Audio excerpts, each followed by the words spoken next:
श्री शिवाय नमस्तुभ्यम दोस्तों, हर हर महादेव। आज हम आपके लिए लेकर आए हैं आम के पत्तों का और बंधनवार का एक नया उपाय। गर्मी के मौसम में झड़े हुए आम के पत्तों का उपाय हम किस प्रकार कर सकते हैं। अपने फेसबुक और यूट्यूब पर सुन रहे हो, बहुत सावधानी से सुनना। सूखे आम के पत्ते जमीन पर गिर जाए। कैसे पत्ते?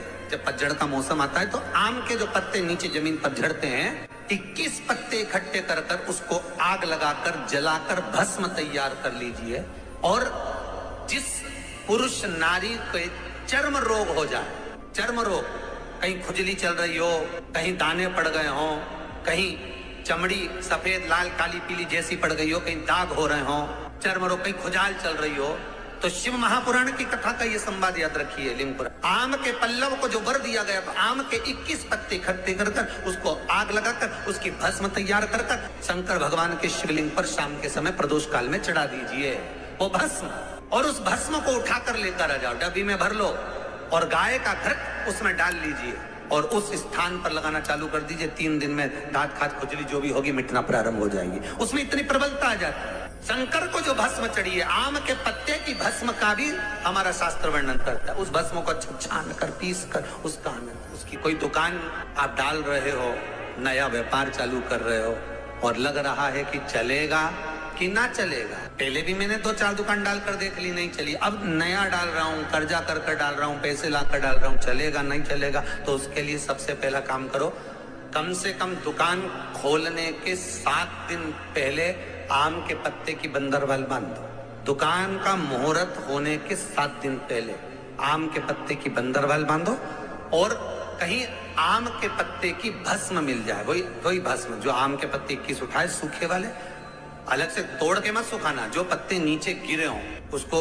उठाकर सुखाकर, सूखा हुआ जो पत्ता हो उसको जलाकर उसकी भस्म बनाकर उसमें थोड़ा सा चंदन मिलाकर और उसी से सम्मुख में जहां 7 दिन पहले तुमने बंदरबल बांधी है, दुकान खोलने वाले दिन उसी आम के पल्लव की भस्म जो शिव पर चढ़ी थी उसी में चंदन मिला हुआ वो एक स्वस्तिक का निर्माण कर दो। फिर आप अंदर कोई पूजन करो ना करो, आपने कोई अनुष्ठान करा ना करा, यज्ञ पूजन करी ना करी, अगर आप प्रवेश भी कर गए, इतना आपके पास धन नहीं था और आप प्रवेश भी कर गए, तो भी घाटे में नहीं जाओगे। व्यापार उन्नति की ओर ही बढ़ेगा, व्यापार बढ़ेगा। उसमें आम के पल्लव में अगर कामदेव छुप कर भस्म होते हैं तो शंकर मेरे आम के पल्लव को भी वर प्रदान कर देते, आम के पल्लव को भी शिव वर देते। शनिवार के दिन जो पीपल के वृक्ष में सरसों के तेल का दीप लगाता है उसको शनि कभी परेशान नहीं करता। एक बात हमेशा ध्यान रखिएगा, मान लो अगर कोई भारी रोग ऐसा शनि महाराज के कारण हो गया हो, अच्छे काम करते करते उल्टे हो रहे हैं, होते हैं किसी किसी के साथ में, विपरीत परिस्थितियां आ जाती है। अच्छा करने जाओ बुरा हो जाता है, अच्छा कर्म करने जाओ बुरा हो जाता है।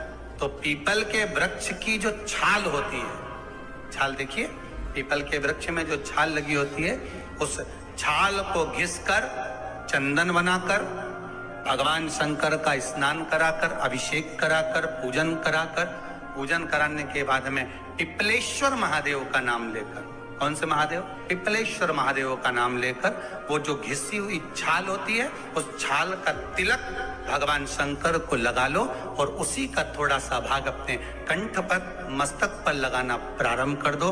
धीरे धीरे जो विपरीत दशा है वो सुधरना प्रारंभ हो जाती है। पर नाम याद रखना, पिपलेश्वर महादेव। बेलपत्री के वृक्ष के नीचे जौ के आटे का चौमुखी दिया, सरसों का तेल डालकर, उसमें काली तिल डालकर, उसमें एक सफेद फूल डालकर, बेलपत्री के वृक्ष के नीचे जैसे एक चौमुखी दिए को जौ के आटे के दिए को लगा दिया जाता है। जो व्यक्ति चिड़चिड़ करता है, जो व्यक्ति क्रोध करता है, जो व्यक्ति अपशब्द बोलता है, आड़ा टेढ़ा बोलता है, ताने देता है, ईर्ष्या रखता है, घर में चिड़चिड़ करे, पूरे घर को अस्त व्यस्त कर कर रखा, उस व्यक्ति का नाम और गोत्र बोलकर मात्र एक दिया लगा दिया जाए, व्यक्ति अपशब्द कहना बंद कर देता है, उसका प्रेम प्रबल हो जाता है, उसकी ईर्ष्या समाप्त हो जाती है, उसकी नफरत समाप्त हो जाती है। हम आपसे बार बार कहते हैं ना, कई बार आपको कहा कि आपके यहाँ अगर धन की कमी पड़ रही है, पैसा नहीं आ रहा, व्यापार नहीं चल रहा, दुकान नहीं चल रही, धंधा नहीं चल रहा, नौकरी नहीं लग रही, सर्विस नहीं लग रही, तो हमने बार बार आपको कहा है,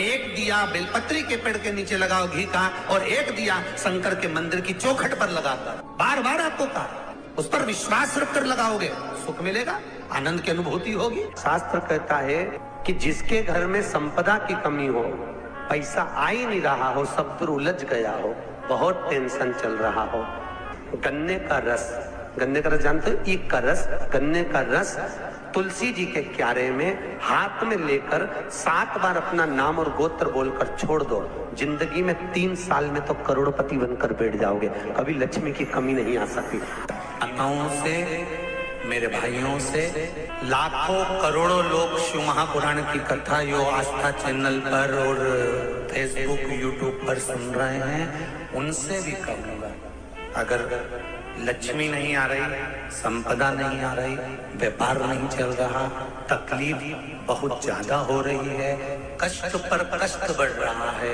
कोई अच्छा कर्म हो ही नहीं रहा, बीते से नाप कर छोटा सा सफेद वस्त्र ले लो, उस वस्त्र में 108 चावल के दाने रख लीजिए, एक सफेद पुष्प की पत्ती या पुष्प जो मिल जाए वो रख लो, फूल भी ना मिले तो एक चावल का दाना अलग से रख लीजिए, उसको अपने घर के जहाँ परिंदा होता है, मटका होता है, पानी भरने का स्थान होता है, जहाँ पर हम पानी पीने का भरते हैं, वहाँ उसको एक कटोरी में रख लीजिए। 3 दिन पे कोई सी भी तिथि, चाहे आप दूज, तीज, चतुर्थी ले लो, चाहे पंचमी, छठ, सप्तमी ले लो, चाहे अष्टमी, नवमी, दशमी ले लो, उसको रख दीजिए 3 दिन।